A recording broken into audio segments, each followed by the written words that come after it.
Hello dear friends, we carry on the topic of subtypes, and this will be the third part of this theory. We will consider Model A, hypothetical theory about the motion of information and energy in the Model A. And this will give us another way to understand how subtypes may develop. As you know, in the Model A structure, there are blocks top, which are at the top and they are strongest, ego and id. Ego is mental part and id is vital part. And then we have got two weaker blocks, which are superego and superid. We're talking at the moment about the Model A. We start with the information flow in the top rings, top blocks, id and ego. And I will show you the picture so that you can see it better. So we have got here the type Robespierre, and the idea is that the information flows from id block, extraverted logic, to introverted logic, which is a program function of Robespierre, and to creative function, extraverted intuition, to the introverted intuition, and then back to extroverted ethics.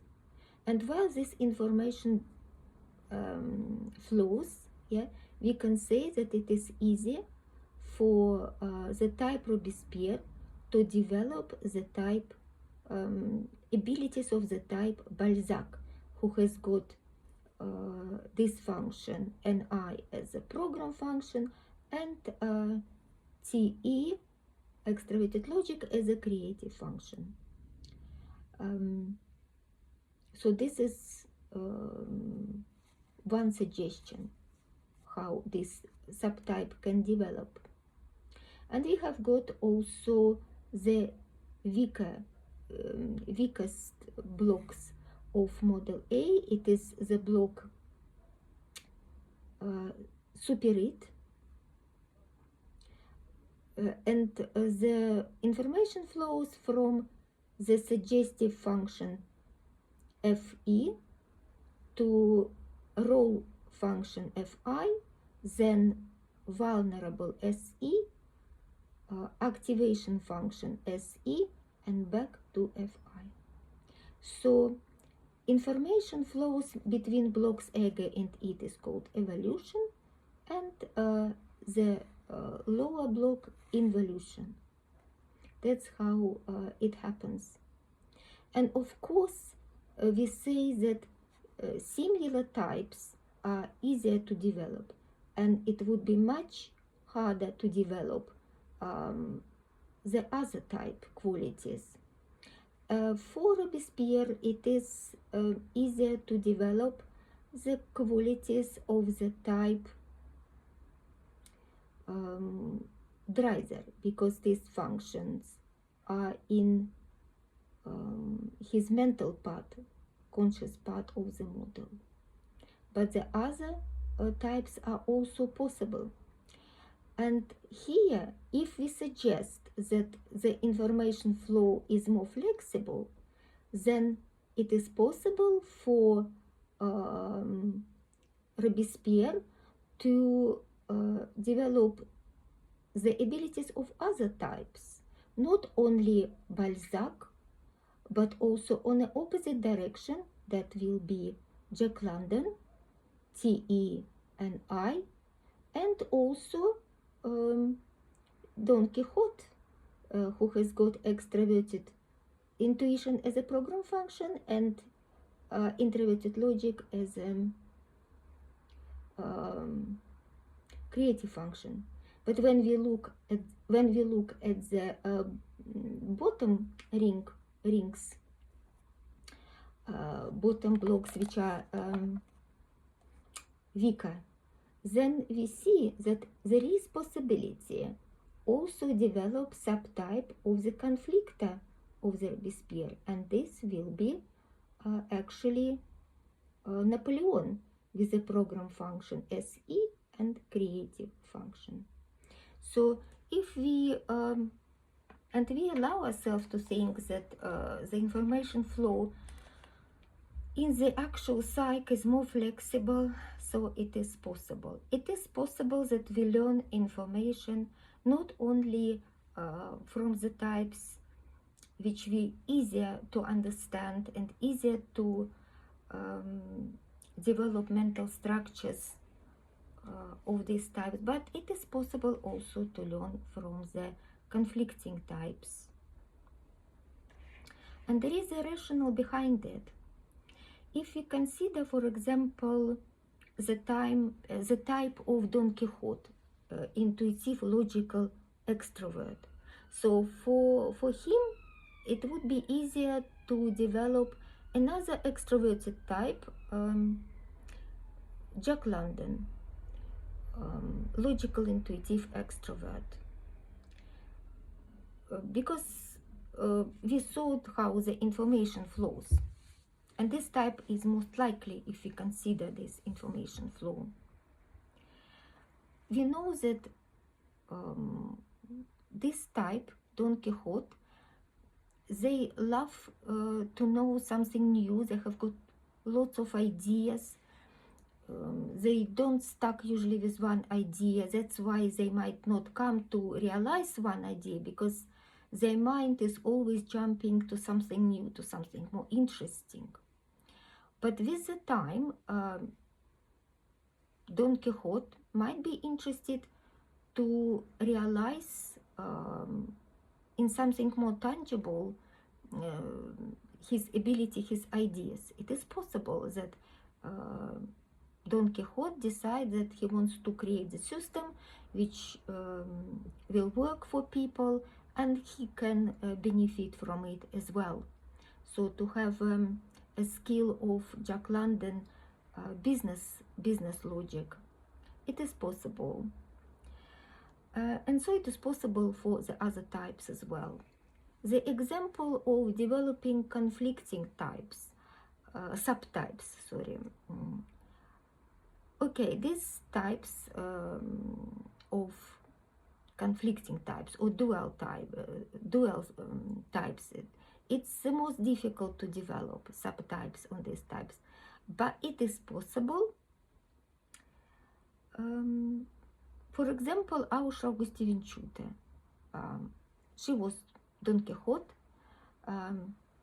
intuitive, logical extrovert, but she developed the theory which is about the people, humanitarian theory, and that was of a great help to people as well. And she wrote herself in her memoirs or in her book, she wrote that she really wanted to understand why her personal relationship was not working, why the relationship of other lovely people was not working. So she really digged herself into the topic of relationships. And we also see that people tend to go into the areas which they feel are weak for them. And this is superego block of model A. I consider this block as an ambitious block, because the functions which are in superego block of model A, which are vulnerable and role function, they are about social system, society where we live, and we want to correspond. This is a semantic of superego, to be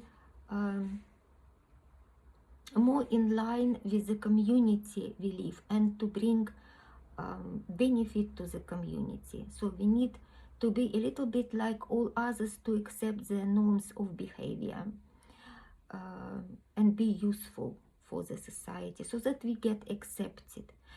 And we know what are our weak functions. The superego block is unconscious, so we try to improve these functions. For example, super it, the weakest function in the structure of the model A. Yes, we know this is our issues, problems, but we don't really want to develop them because it's very difficult to develop something which is the weakest in you. So we most likely to develop the functions of superego block because we understand that we are weak on this and on that, and we actually have abilities, good abilities to improve it if we want to. We have good abilities. For example, vulnerable function, people like to work on it and work very thoroughly, nobody really pushing them, but they do have an urge to do something right and to do it for themselves. We discussed it earlier. Yes, so and we come to the end of the topic. I would like briefly to summarize and make a conclusion. And while I will be making a conclusion of the subtype theory of associative socionics, I will compare it with another popular system of subtype system. You probably heard about it. It's not psychosophy, which I was talking earlier. It is a DCNH system, which was developed by Viktor Gulenko. And this is an interesting comparison because my system and Viktor Gulenko system using the same groups of types, which are known as Socionic temperaments. So you probably already understood the difference if you know a little bit of the DCNH system.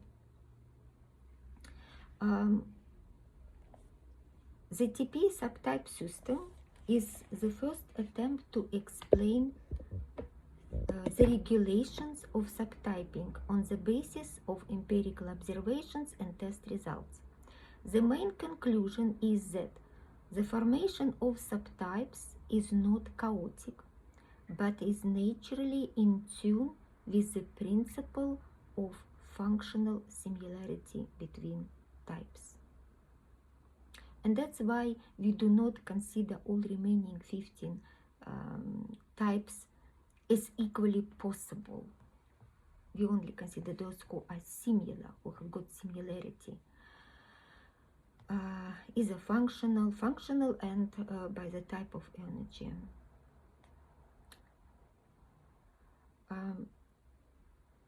So in our system, TPA system, a group of 4 types is not considered as a subtype for a type, since the type in the group and the group are different terms of generalization. Only another type can be considered as a subtype for a certain type, and a group of types can be considered as a subtype for another group of types. And you probably heard that in the DCNH system, DCNH subtype system, it is different. For example, superego type Robespierre, logical, intuitive introvert, can have subtype either his own group, which is called N subtype, normiert subtype, or it can have creative subtype, and this is a group of subtypes, or dominant subtypes, and so on. So these are group subtypes, and somehow they become a group becomes a subtype for one type. We consider it as a mistake because the group in which the type belongs, for example, Robespierre belongs to superego group, is linked to the type. It has got the same qualities. It is how we determine actually this type. So that's why we do not consider this group as a subtype. When we identify the type, we say this is a type Robespierre, and he is also a carrier of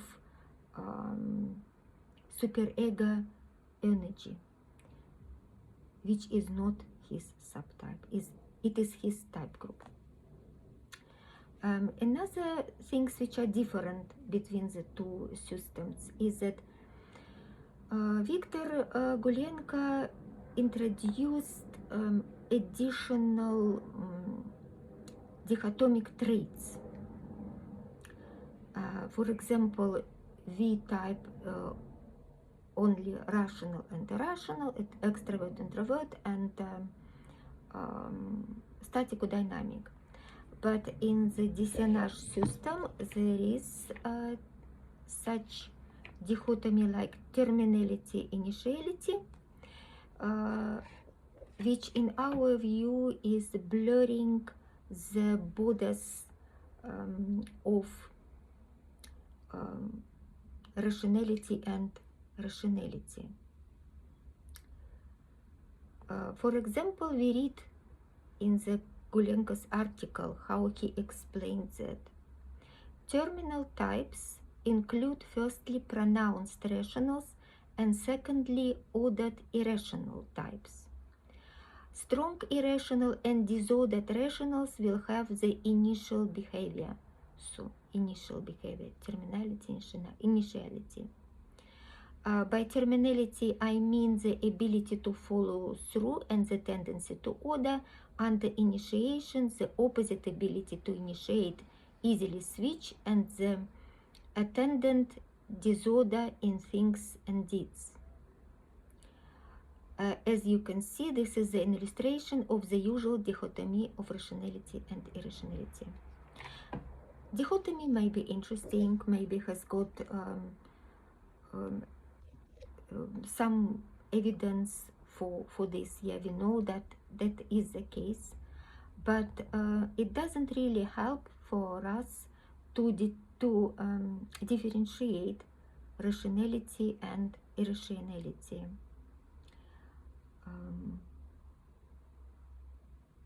If we consider these qualities.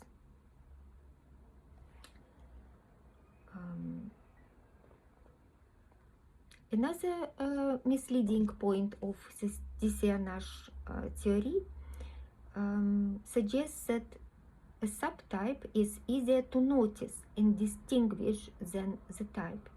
As a result, at the suggestion of Gulenko, Socionists began to mistakenly correlate the descriptions of DCNH with subtypes. While these descriptions, first of all, refer to and identify the basic group of types.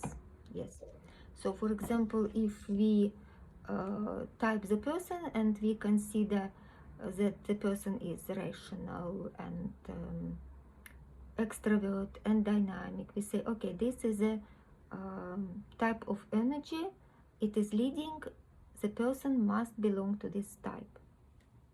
But the same traits for Gulenko would be dominant subtype. So automatically people see it as a subtype, and that suggests that the type might be not in this group of types, does not belong to this group of types. Yes, and the fact that we, according to Gulenko, we notice first subtype, not the type, this reminds us of the concept of Isabel Briggs-Myers and the MBTI model, in which rationality and irrationality, this dichotomy, for introverted types are determined by a second function, which, according to the author, is easier to notice and distinguish than introverted first function. So we don't use this as well. we just check what we see, we check, and we have got model of distribution of types of energy, and we always go for something which is strongly presented to something which is least presented in the preference of the person. So that is the differences. And the conclusion. The theory of subtypes as described in the theory of associative socionics eliminates the shortcomings of the existing subtype theories. Other authors writing about subtypes in socionics do not see the patterns in the formation of subtypes. They believe that any of the 16 types with the same probability can act as subtype, or that any of the small groups of types can serve as a subtype to a personality type. Some authors, to explain the difference between people of the same type, use theories that are not related to socionics, for example, psychosophy. It is a gross mistake to explain the phenomenon of one system of concepts by referring to another system of concepts. These are the common mistakes that we avoid, believing that theory of TPE subtypes can rightfully be considered the first systematic presentation of the formation and explanation of subtypes in socionics typology. And yes, I recommend everyone to use socionics theory for explaining, identifying types and subtypes, and do not look elsewhere. If we interested in particular in this theory and would like to have a ecologically clean, objective, scientific identification of the type and subtype. Thank you for listening. The next video will be about method of associative socionics. We finished the videos about the theory. Thank you.